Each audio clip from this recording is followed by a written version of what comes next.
Today we have the 2022 Tesla Model Y.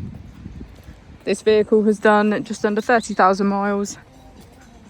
It has an automatic transmission and a fully electric motor. On our user interface, we're met with an overview of the vehicle. This allows us to open the bonnet, charging port and boot, all from within inside the car. If we click on our Tesla icon in the bottom right, you can access our controls, dynamics, charging, autopilot, schedule, safety, service and software.